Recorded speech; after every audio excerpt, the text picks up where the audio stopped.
منتظر ہیں امام زمان بھی، ہم کب گھروں کو چھوڑ کے مقتل سجائیں گے۔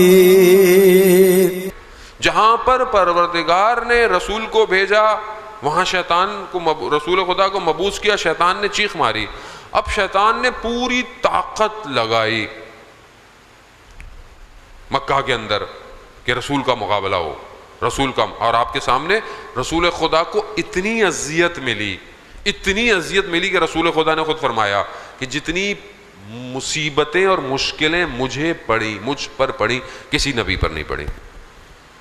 انبیاء کو آروں سے کاٹ دیا گیا، مگر رسول خدا کہتے ہیں مجھ پر بہت مشکلیں پڑیں جو کسی نبی پر نہیں پڑی۔ اتنا مشکل ہے، رسول خدا کو ہجرت کرنی پڑ گئی، ہجرت کی، چلے گئے۔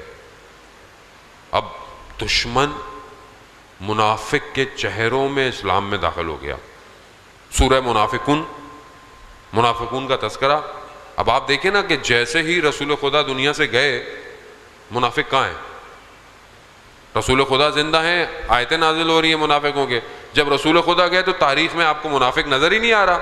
کیوں نظر نہیں آ رہا؟ کیونکہ منافق نے چہرہ اتنا مسخ کر لیا تھا کہ وہ سمجھ میں نہیں آیا کہ منافق کہاں گیا، وہ خود آ گیا، وہ خود اپنی جگہ اس نے بنا لی اور آ گیا۔ اور اتنا خدا نے انتظام کیا رسول خدا کے لیے 1,24,000 کو بھیج کر انسانیت کو اوج اور کمال تک پہنچانے کے لیے، لیکن ابھی صرف 50 سال گزرے تھے، اور 50 سال میں رسول خدا کے منبر پر یزید جیسا شخص آ کر بیٹھ گیا۔ یہ تھا شیطان کا کارنامہ جو اس نے کیا۔ یہ 1-2 دن کا نہیں ہے، یہ اس نے بہت لمبی پلاننگ کی، جو ایسے شخص کو آ کر بٹھایا، یعنی جو وہ کر سکتا تھا اس نے کر لیا، جو وہ کر سکتا تھا۔ اس لیے یزید نے آ کر کیا بولا؟ یہ وحی وغیرہ کچھ نہیں تھی، یہ سب بنی ہاشم کا ڈھونگ تھا۔ پہلی بات آتے ہی اس نے وحی کا انکار کیا، اور منبر رسول پر بیٹھا ہوا تھا۔ اب ہم لوگ بعض اوقات تاریخ میں سوچتے ہیں نا، یہ کیسے مسلمان تھے، یہ کیسے لوگ تھے، یہ کیسی امت تھی کہ منبر رسول پر عجیب عجیب سے لوگوں کو بٹھا دیا، کہیں مروان ہے، کہیں یہ ہے، کہیں وہ ہے، کہیں ابن زیاد ہے۔ اب بہت سخت بات ہے لیکن برا مت مانیے گا، ابھی کیا ہو رہا ہے؟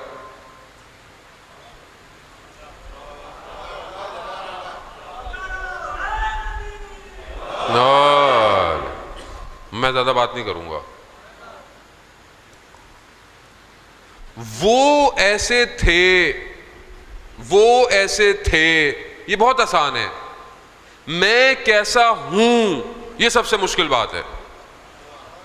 عزیزان محترم، مطلب آپ کیا سمجھ رہے ہیں کہ جو آپ کے ساتھ کام ہو رہا ہے، وہاں اتنی پلاننگ پر یہ کام ہوا، جب یہ کام کیا اس نے تو اسے تصور ہی نہیں تھا کہ یہاں رسول کا نواسہ زندہ ہے۔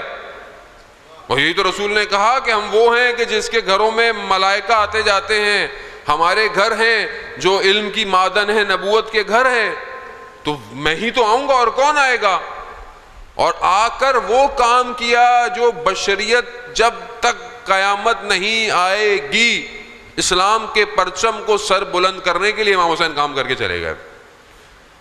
قرآن کو پڑھنا ہے، قرآن سنانا ہے، قرآن کو پڑھنا ہے، قرآن سنانا ہے۔ ہم اس کے محافظ ہیں، ہم اس کے محافظ ہیں، دنیا کو بتانا ہے۔